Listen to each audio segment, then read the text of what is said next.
You're listening to the Everyday Astrology Podcast. I'm Hilary Scott, your astrologer, and I'm here to bring you the current planetary conditions. So I hope that you are navigating this pretty intense energy well. It's like a swirl of like the ending and the beginning, and it can be very stressful because the impetus to grow is really strong right now and to like begin new things, but there's still also this sort of complications from the past that are requiring you to attend to them. So it's this kind of complicated navigation, but it's also still very much a new beginning. So the new moon, we're about 11 hours out from the new moon. And the first 72 hours after are the very most potent. But even like the 2 weeks leading to the full moon, it's good for initiating. And this time of year in astrology is the beginning of the year, which makes a lot of sense. Especially the Aries energy is just sort of that thrust forward, sort of all like it kind of represents the child or like the toddler of the zodiac in energy, as far as it's very sort of self-concerned and what does it want to do, rather than like, oh, what should we do? Or it's very kind of the opposite of Libra, which is always like, well, what should we do? But Aries is like, well, I'm doing this and you can come if you want to come, but it doesn't matter to me. So there is that real sort of courageous, brave, which I guess brave and courageous are the same. This sort of like, I can do it. I can get out there. I can make it happen. I can go on this adventure. So jump on that energy, definitely. Plant the seeds of things that you want to happen for the whole year. It's a really good time to make a collage or some sort of piece of art. Nowadays, you can go into like fabulous design apps like Canva and just design stuff till your heart's content. There's like all kinds of interesting, fun things you can make on there. It's all digital, but even to make something in the world would be really powerful right now, or even to make yourself some kind of elixir, something that you know can help you heal, or to make a talisman out of an object or a crystal or something that will remind you of the wishes and the intentions that you have for this next year. It's a perfect time to do that. Also keep, notes in your journal. That's really important. Actually, this is something I've been wanting to do since 2019. So it's like a long time, unfortunately, because I should have done it a lot sooner, but I had all these blocks up around sort of actually getting my calendar out into the world. I don't know why. Like it took me 6 kind of really hard weeks of focus and changing and choosing and deciding and all the things and I worked with a really wonderful designer from the UK that was very helpful. So I finally got it done. So if you're interested, it's really designed to be kind of a month at a glance. It has a spot for the new and the full moon, which is very helpful. And also for kind of what you figured out, what you're grateful for every month. And then it also has a spot for the seasons, which are important power points, and also the solar and the lunar eclipses. And it has like a page of affirmations and information on lunar gardening. And what else does it have? Oh, and kind of a year in review as well, and a year at a glance. So there was a lot of thought put into it to try to have something simple and elegant and kind of easy to keep track of your yearly progress and your intention and what you intend for your life and how you're making that happen. It's kind of, I'm a Capricorn, so it makes sense that I would want to design a planner. It also comes with a PDF so that you can go in. It's a blank calendar, but the PDF I'm going to redo every year so that it has the up-to-date like all the different retrogrades, also the new and the full moons and the eclipses and all the information that you need. There's also these like crystals throughout, these beautiful watercolor paintings of crystals, which I also give information about in the PDF, which you'd have to, when you buy it on Amazon, then you can get the PDF from me too. So if you decide that you might want to support me by buying this calendar or this planner. That would be fabulous. It'd be even more fabulous if you like it, you gave a good review, because that's how Amazon works and gets things kind of pushed forward in the algorithm. So, but I did just work through many glitches, and finally today it's like the gates opened and all that complicated energy that we've been going through sort of released a bit, and all of a sudden the glitches weren't there and I was able to get things where they needed to be and upload this. And so, but it's in review right now, so you can't actually get it, I guess, until they start publishing. This is like a creative thing that I've wanted to do for a while, and I think it'll just be really actually helpful to be able to have everything, like even for me personally, to have it all in one place every year. I think it'll be like helpful in that way if you like to keep track of stuff as well.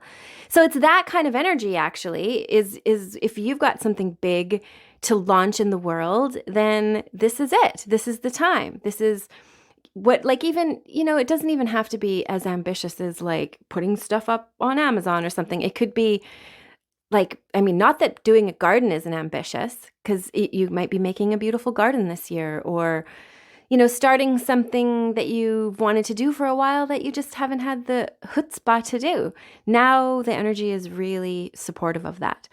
It's also tricky though, because this whole new moon that we're experiencing, and even today, which is the day after the new moon. So it's the first. Is it the first? Yeah, it's the first. Chiron is conjunct the sun. So there's a lot of triggering emotions going on in the world. There's a lot of, like, Chiron is the wounded healer, the abandoned one, the like kind of worthless character that learned how to heal others' pain by trying to heal their own pain. So we all are kind of like that. What we, in a way, learn while we're kind of going through our own growth and like whatever we need to heal in ourselves is actually what we, like, the medicine that we can offer others as well. So it's a really like triggering time with Chiron. It really, all of us are like, it's actually right on top of my Chiron in my chart, which is really like a difficult place for it to be. And it's been like, and it first hit last summer. It's been really the hardest like time of my life in the last 2 years, which is like, oh, so cliche. Whose life hasn't it been hard on? But there is, like, with Chiron, when it comes and if it's hitting you personally, there's probably some very big, like, my mom found out, just got a diagnosis, which I still don't know what it is, but it, like, the secrecy around what they won't and will communicate to us at this point is, and my family's not allowed to go into the hospital because none of us are vaccinated except for her. So it's been a very like anxious time, but also like you really, you face in these moments, you get to face mortality and what did I say and what did I do and how do I do it right? And you just, all the moments, and I think I even talked about this in the last podcast, in death and birth, everything is so like acute and exquisitely intense. And I feel like I'm on kind of one of those waves right now. And it's a lot. It's a lot to, like, on one level, I'm like, oh, there's these kind of good things happening and I'm making progress. On another level, I'm like, oh, my heart hurts and I don't think I can go through this and it's too much. And there's so many complications and difficult feelings that come along with it. So that's Chiron. It's like literally Mercury and the sun and this new moon that we just had right on top of my Chiron. So it's like kind of a perfect example of the sort of like depths of difficult emotions and painful situations Chiron can bring up. Our fears and our kind of failures and our humiliations and our loss and our abandonment and our grief and all of that is very much stirred up with this energy. And the moon was also this week hitting Saturn and Venus, which were conjunct too. So there is very heavy themes right now. And it's like our what we value with Venus is being sort of, like taken away or thwarted in some way, or it needs some kind of like difficult commitment or focus or like, and the best bet to do with this kind of tricky energy is to lean into lean into it. Do the work. Like, ask what is needed of you. Kind of, how can you be of service? And generally that'll shift the energy so that there's, grace involved and peace. And even though things are difficult, there's moments of laughter and joy, and grace is really, I guess, what we're after. So if we can kind of bow to the difficult situation and ask for the highest path through, then we can, ask our hearts what is needed and trust what's going down. If that makes sense, it's kind of maybe esoteric, but we're talking about astrology, which is also esoteric, so I bet you can handle it. The week following this new moon, Venus moves into Pisces, which will feel more comfortable than its trek through Aquarius, let me tell you, because Venus and Aquarius are not necessarily like overly comfortable together. Aquarius is very detached, and Venus is very much wants to be involved.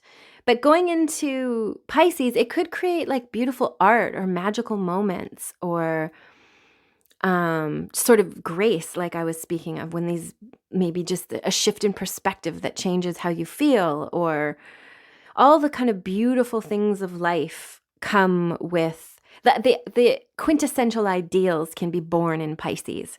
So having Venus there, like very much focused on harmony and beauty and creativity and design and all the kinds of things that make life wonderful, like really delicious Anjou pears and raspberries and tulips and bears. Like all the stuff that is amazing about life is wrapped up in the Venus energy for us in our charts. And we all have it in a different spot. Some of us are value, if a Sagittarian's Venus values would be much different than a Cancer Venus values. So that's how specific we are. But it's definitely a time when magic can happen while Venus transits through Pisces. There is like kind of the next day on Wednesday, the 6th, the moon will square Neptune and Jupiter, which are conjunct also in Pisces.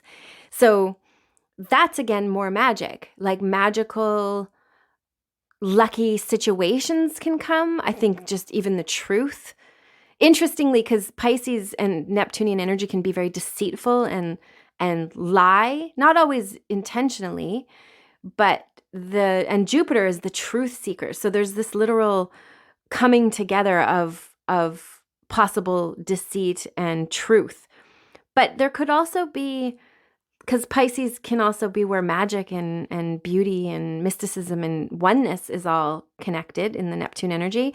So to bring together the benevolent energy of Jupiter, which wants to bless us and expand our worlds and give us an adventure and, take us on journeys and give us new philosophies tied into with the Neptunian energy, we could have this revolution, this like renaissance of goodness blanket the earth. That's a good one. Let's focus on that happening, because we can help anchor this in. If we can be in the higher energy and stay focused, which is tricky, especially if you're going through difficult times, but just keep coming back to center, keep coming back to the center point in your heart, and then you'll be able to tap back into that focusing on the higher reality creation. But we can make our dreams come true with this energy for ourselves and for humanity. So whatever you can do to give the earth plane humans and all these earthlings here, like the higher energy and the love vibration and your good intentions, do it, because it's a really potent time for that. Like, let's wish us a magical year where truth reigns supreme and healing occurs for all, and love is what leads the way. That would be really lovely. Really big shift, old change from the last couple of years. So that shifts, and then we actually have the moon will go into Cancer, and I think that will give us kind of like we'll feel good about being at home and connecting with loved ones and connecting with our families and being homey, fluffing up your nest, maybe planting a garden or doing like making yummy soup or whatever it is that you do to take care of your loved ones. That's what the Cancer moon it goes through Thursday and Friday, and then Leo comes on the weekend, and that's more like there's a lot of chutzpah going on Saturday. It could be also magical, but there could be some sort of like maybe a bit of a power struggle or confusion about what the valuable thing is to do. That sort of complication could go down. Maybe part of you doesn't want to have to be feeling bad, and another part of you is like, let's get things done. Like it could just be a complicated day on Saturday, a very shifty day, because the moon will go from Cancer into Leo, which is a very different energy. And Sunday on the 10th, we have Mercury moving into Taurus. And right before that happens, it will be squaring Pluto. And that is like it's an energy that like we're faced with something we don't want to see or we don't want to have to deal with. Pluto's like, no, we're going to deal with the real facts. We're going to deal with the truth. We're bringing it up from the past just so that we can look at it, just so that we can be aware, just so that we can acknowledge it and heal. And Mercury will be like, oh God, no, let's not do it. Let's not go there. We were having a good time. So that could be going on in our own psyches. That sort of like, I just want to focus on the fun stuff, to being, no, there's like something serious that needs to be focused on right here. And also the Mercury moving into Taurus is actually going to probably feel good. It'll be stabilizing. Like we'll calm down. We'll be able to like, our minds will steady and we won't feel so frenetic. And there has been frenetic energy because of all this Aries energy where the new moon was. All that, like, there was Mercury there, the sun and the moon all piled up with Chiron. That's like really like very interestingly go stop energy because Saturn and Mars were tied in as well. So there's like even while I was doing my calendar and I really wanted to get it like totally ready to roll before I did a podcast or did my article that I write about it. And I just kept coming up like with glitches, like everything was stopping and it was frustrating and I didn't know which way to focus and what to do. And then I'd have a little breakthrough and I'd be like, oh, that was easy. And then something else would come and get in the way. And that was like classic Mars Saturn energy. It's like Mars is like, yeah, we're almost done. And then Saturn's like, oh no, you got to go over here and figure this detail out. And maybe we better dot that I. And have you thought about this situation? So we're all kind of under the influence of that. But with Mercury going into Taurus, I think it'll be like a relief. We're going to feel like calm about things. Maybe we can stop and enjoy the springtime and look at all the flowers blooming. And there was a bee. I saw my first bumblebee outside today, and I was so happy to see him because I had noticed a picture from last year, and I was like, oh, there was like a bee this time last year, and I haven't seen any bees. And I got worried because, what else am I going to do? I got worried that there wasn't going to be any bees this year.